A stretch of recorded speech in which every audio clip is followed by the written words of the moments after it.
Hello there, my name is Valerie. Welcome to my channel. So here we're going to talk about herbalism, healing with plants, natural DIY, all that good stuff. And today I'm going to show you how to make natural deodorant.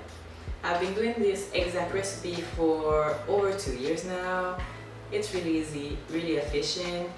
And also I'm going to try adding a little extra that I haven't tried yet. So stay tuned. Okay, so the main ingredients are virgin coconut oil, baking soda, cornstarch, a chunk of beeswax, vitamin E oil, and the container of your choice. And the extra ingredients you can add, but you don't need to make this recipe, it's zinc oxide, it's not phenol, I've just bought it in a zero waste shop, essential oils, and the extra ingredients that I want to try with you is spruce and a tiny chunk of spruce gum. We don't want to use too much spruce gum because it gets super sticky and you don't want that in your armpits. Okay, so first of all you need a cauldron or deep pan, then 2 lids of mason jars and 2 cups. Don't use those cups to eat or drink after, especially if you use zinc oxide, it's quite toxic. Okay, then you can just put your cups on the lid in the pan, like that. Oops. And yeah, don't put too much water, not more than like half of the cups because they're just going to float everywhere and you don't want to put water in your deodorant. Okay, so we start with the beeswax because it's the longest to melt. The beeswax I'm using is about a teaspoon and a half. Like I said, you can put more or less of it depending on if you want a harder texture or a softer texture. To make it easier to melt, just cut it in small chunks. You need half a cup of coconut oil. So you can start putting in the beeswax and the coconut oil before the water is even warm. And then you can just add the spruce directly into the coconut oil. Even before it starts to melt, it's just the coconut oil melts super fast and you can see the beeswax take quite some time to melt. So you're gonna let this sit for at least 15 minutes. The best would be to let maybe like the spruce infuse in oil for hours, but I don't have that much time, so we'll see how it goes. Okay, so it's been like 15 minutes, everything is melted, and I'm ready to filter the coconut oil and the spruce because we don't want to keep the branches in there. So you'll need the cheesecloth. Okay, so we're just going to put a piece of cheesecloth on top of the beeswax pot. And be careful, maybe the other cup is warm, this one is just alright. And we're going to filter it directly into the beeswax.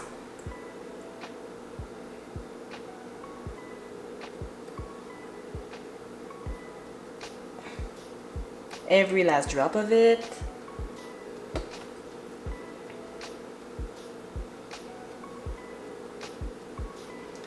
Squeeze it slightly, but it's really hot. Good. I'm adding a big tablespoon of cornstarch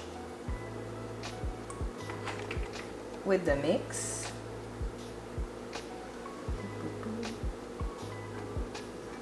Break it down a little bit. Start mixing it slowly. Then I'm gonna add a big tablespoon and a half of baking soda, a 1/4 teaspoon of zinc oxide. If you want to use this ingredient, put it at the same time as the cornstarch and baking soda. There's none in this teaspoon because this one is for cooking. Then we put vitamin E oil. I use this one a lot, as you can see. Just put 3 drops in there. Okay, so now all the ingredients are in. It should look a bit like that. A bit cloudy because of all the white stuff we put in there, and a bit yellow because of the beeswax. It does smell like spruce, which I'm really happy with, but I should have let it longer to get it more perfume, but I don't have time. So I'm just gonna use 3 drops of patchouli essential oil. Patchouli is one of my favorite smells. The last thing you need to do is put it in your favorite container and let it sit until it gets completely hard. So I had enough to fill an old deodorant container and 1/3 of a small cup.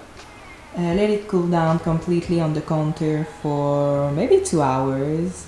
If it's really warm where you live, maybe it will take longer, but it will harden, trust it.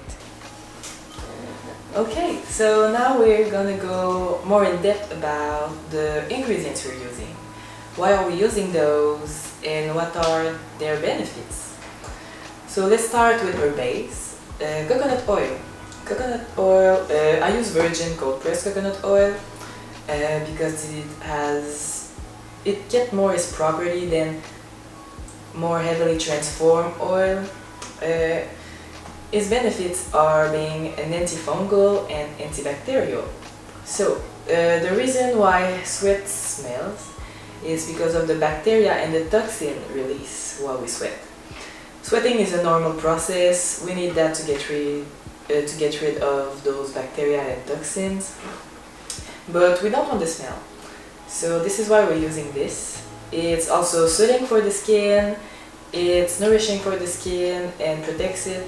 So if you are someone with sensitive armpits, it will be really helpful for you. Secondly, we got baking soda. I got a huge pack. I use it in my laundry to wash white clothes. It's really helpful for baking also. And in deodorant, baking soda is good to absorb humidity and smell. We can see it sometimes in cat litter. If you have a cat, maybe you know what I mean. It's for the same reason, really. But for some people who got heavily sensitive skin, it can be irritative. So that's why some people prefer to use cornstarch. Now, I do use both to balance it because I feel like just baking soda maybe will be too harsh. And cornstarch is also to absorb humidity and smell. It's less good, I think, to absorb smell as baking soda is, but it's way more soft on the skin, softer on the skin. You can put more cornstarch than baking soda if you are sensitive, but I do use both, and they're both super useful and natural. And then we have vitamin E oil. So vitamin E is used as a preservative in some cosmetics, but of course you need more than vitamin E to preserve product. But in this case, since it's quite stable product, vitamin E works fine, and it's also good for the skin, to nourish the skin, to protect those sensitive armpits. Then we got zinc oxide, the first non-essential ingredient in this recipe. Zinc oxide, it's a bit toxic. Okay, so zinc oxide is often used in cosmetic product, but because it is made of nanoparticle, it is toxic if inhaled. I'll suggest you to wear a mask while you work with it. Once it is mixed in the solution, there is no more danger. I bought this in a local zero-waste all-organic shop, but you can probably find it online also. So you have to be extra careful working with this, but the benefits of it is it absorbs the smell really well. If you're someone who got a strong body smell, If you have never used a natural deodorant before, maybe you will find that those basic ingredients are not enough. But you get used to it, your body needs time to accustom to those changes. But zinc oxide does help a lot. So a bit of it, not too much. I still recommend it. Oh, and then I forgot the beeswax because it's all in the recipe, I don't have it anymore. Beeswax is mostly used in this case for the texture. It hardens the product, however it will just be really liquidy. It's not so nice. So beeswax is mostly used for that. You put more, you put less, depending on how hard you want it. But also it nourishes the skin. Beeswax is good for that too. And then we got essential oils. So I'm trying to use less essential oils in my deodorant and in anything in general. It's super touchy to work with them. Some of them you can't put at all on the skin. If you have never worked with essential oils, do your research on the exact essential oils you want to use before using them, because it's heavily concentrated. It's not just like putting some flowers in your product. It's way more concentrated than that. You have to be careful again. And then the non-essentials that I've been trying is spruce and spruce gum. I adore evergreen. I'm Canadian, so yeah. You can use spruce, but you can also use fir if you want. It's mostly for smell. It's also evergreen, like spruce and fir are also antibacterial. So not only it covers the smell with something better, but it helps kind of diminish the bacteria. So that's why I use this, and the final product does smell a bit like spruce. I should have had a tiny bit more of spruce gum, I think, but I was scared that it would be like too sticky because I haven't tried this product, like this ingredient yet. But it works. So yeah, if you have any more questions about the ingredient, comment down below.